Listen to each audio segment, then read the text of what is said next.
Hi folks, so we have a bit of a weather window today, and I just posted a video, but interestingly someone posted, not necessarily in response to my video, I think it was on Facebook, about a possible workaround for the getting turn-by-turn directions with auto pause still on. So we're going to try this.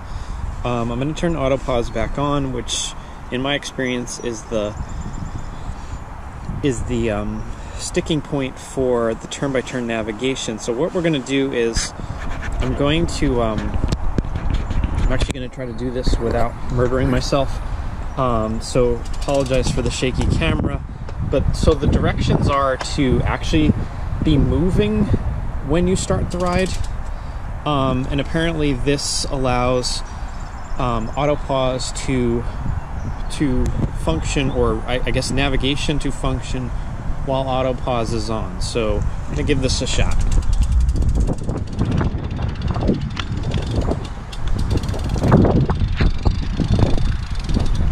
So you can hear me rolling, you can see me moving. I'm going to attempt to pick the route. I'm going to use this route test because I know it starts a ways from home, and then we're going to hit start.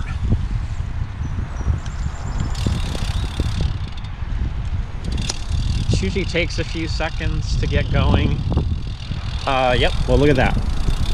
So there's another, sort of piece of information for Hammerhead if they are watching these videos or have been reading the comments from people. So I'm going to do this route.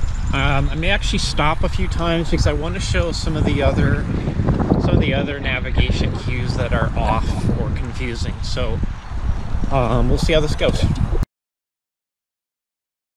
So there's going to be some road noise here because I'm in a busy spot, but hopefully you can hear me. So I want to show what's wrong here. So there's a rotary ahead of me.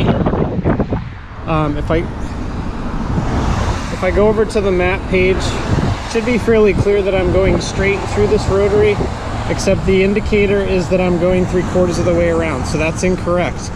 Route 149 is straight ahead of me. If I were to take that left, it's a road called the service road. And so here's an example of mishandling of a rotary or a roundabout, where clearly, if you can see from the red line that I'm not to go 3/4 of the way, I'm going straight through, even though I'm going to come back this way and go through the same roundabout again. I'm not going around it, I'm going basically straight through it. So I'm not going to stop for every one of these folks, and I'm not necessarily bashing on them because it has given me decent directions for the last couple of turns. But this is another example of, you can see from the map, I mean, I would classify that as a 90-degree turn. I'll pan up here in a sec. So that blue sign there where that truck is just going by, that's my turn. I have a specific turn lane there, which is fairly unusual around here, but like looking at that red line on the map, that's a 90 to me. This says 45, or a bear. I would consider that symbol the bear right symbol and not the hard left turn symbol. So again, I'm not going to do this for every turn. I mean, this is going to be a pretty boring video. It got me through the last intersection fine, but it seems like, it's about, well, I shouldn't say every other. I should keep better track. I would say 75% of the directions are good, and it's fine for me. But again, if you're unfamiliar with your roads, you need to be particularly careful following the symbol and instead of the turn. I mean, this in front of me, you can see the car going through perpendicular to me. Here's a truck with a boat coming through perpendicular to me. This is a classic four-way stop sign.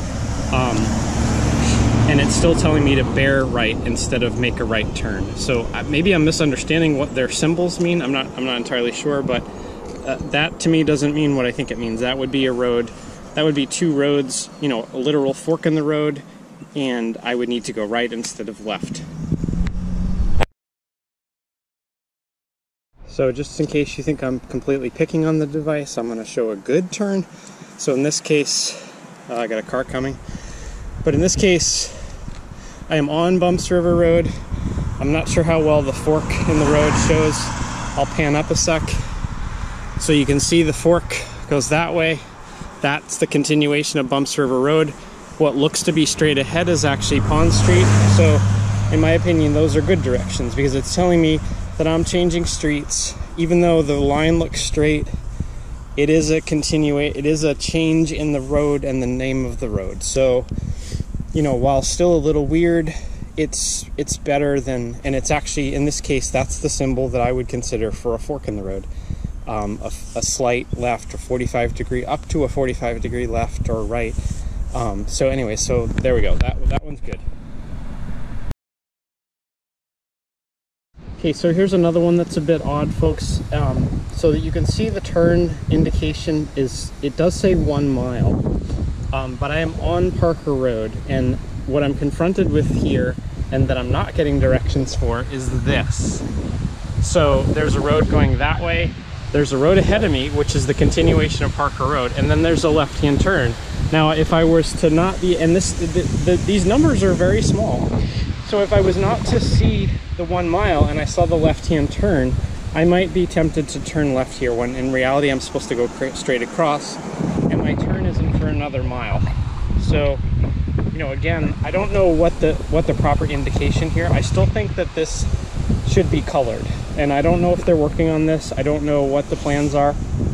I'm not a UI designer, I don't know, but to me this should be green when I'm on course, and should change to a different color when I'm approaching a turn, within 3/10 of a mile, half a kilometer, whatever their indicator is. But and I believe I've showed this same thing before, but I was slightly further down the road. But it's the same confusing indicator here that might otherwise have me turn left when I should not.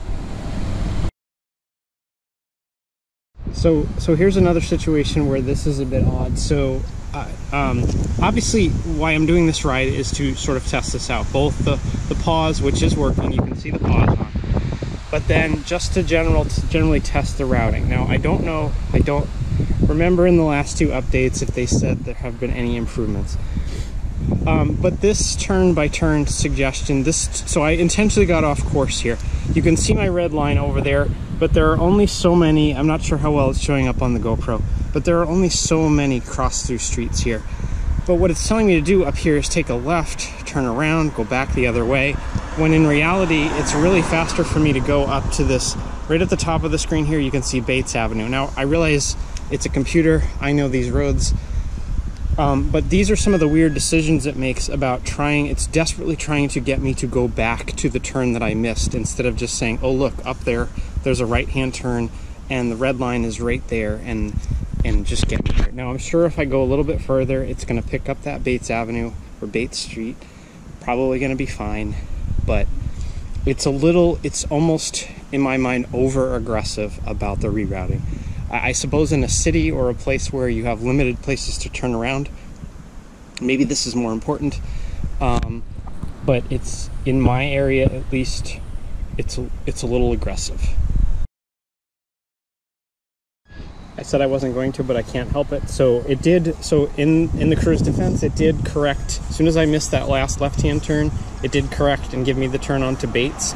But once again, this is incorrect. I wish I had stopped about 50 feet ago, because this was telling me to bear left onto Main Street in Osterville. Well, that red line is not Main Street in Osterville. That red light is Old Mill Road. And so the name is correct of the street, but the turn indicator of the place that I'm at a stop sign. I have to make a decision here. I can bear right. That is going to put me on Main Street, but that's not my route. My route is on Old Mill.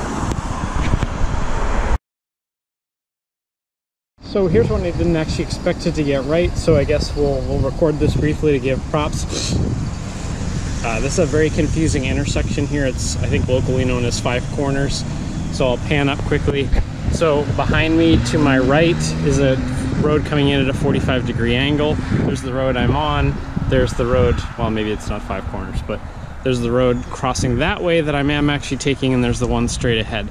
So, you know, that direction to sort of bear to the left is probably about as good as you're going to get. I'm not sure car GPSs even would do it any better than that, so that one's okay. So this is probably the last This is probably the last in-ride clip, but I wanted to show this. This is the same rotary roundabout, traffic circle, whatever you call them in the places where you live. Earlier I came from over there and was going straight across. Now I'm heading into it and I need to make a right-hand turn. The first exit from this roundabout is where I'm going, and that is clearly not what this symbol is telling me to do. It's telling me to go 3/4 of the way around. That's incorrect. I'm pretty sure they have other symbols. I believe I've seen them before, but maybe not. But this needs to be worked on. I know people in the UK and other places where they drive on the left side are also having issues with roundabouts because it's telling them to actually go around them the wrong way. They go around rotaries clockwise because they drive on the left. We go around them counterclockwise or anti-clockwise. So just, you know, just another thing to add to the list of what they need to work on with the routing. This now, so in case this works the way I expect it to, you guys can see it. So the last clip here is going to be from my driveway. But you can see from this map that the end of the ride is literally right there. It's on a different street. It's on this Maple Street. I'm going to go straight home because that's the way home. But if it does what it did the last time I rode this, I'm never going to get the destination reach Q. C-U-E-Q. I'm going to get... Excuse the road noise. I'm going to get rerouting directions the entire way home to send me back to the point that I missed, which is probably 20 feet that way. So here we go. Okay, last one, folks. So as I suspected, this is not going away. It's trying to route me back to those 50 feet of road that I basically missed, which, you know, frankly seems a little silly. I realize that it's trying to get you from point A to point B, but when you're within eyesight of point B, I can't imagine any situation where someone would not realize, hey, I'm where I need to be, and I can see that building over there, or that street number, or that mailbox, or whatever it would be that you were routing to. Obviously, you know, the person has put in a route. They have an approximate idea where they end and start. So that seems kind of silly. So the other things to take away from this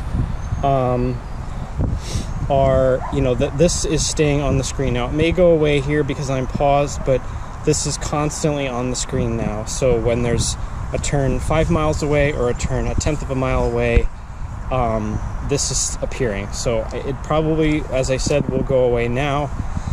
But, you know, my opinion, the things to work on are, I think the colors need to be better on the map. I think the colors need to be better here.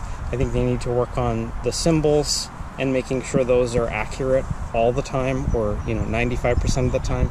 I would say today it might have been 75%. It might have been as low as 60%, somewhere in that range. I would say it was definitely less, you know, less than 75, but not quite as bad as 50. So somewhere in that range of the symbols actually matching the turns.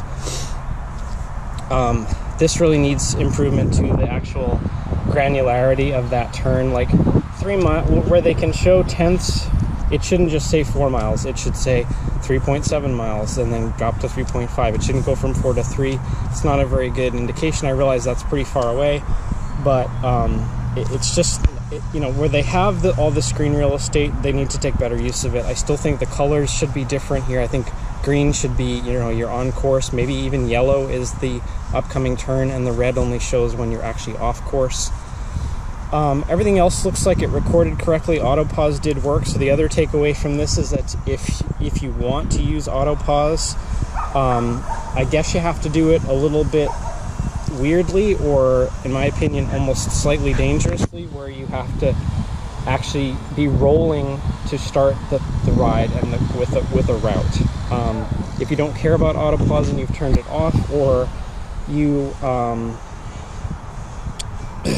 don't care about the directions showing correctly, then do it however you want. You can also try the instructions that Hammerhead gave. Those are in the last video, or the link to them are in the last video.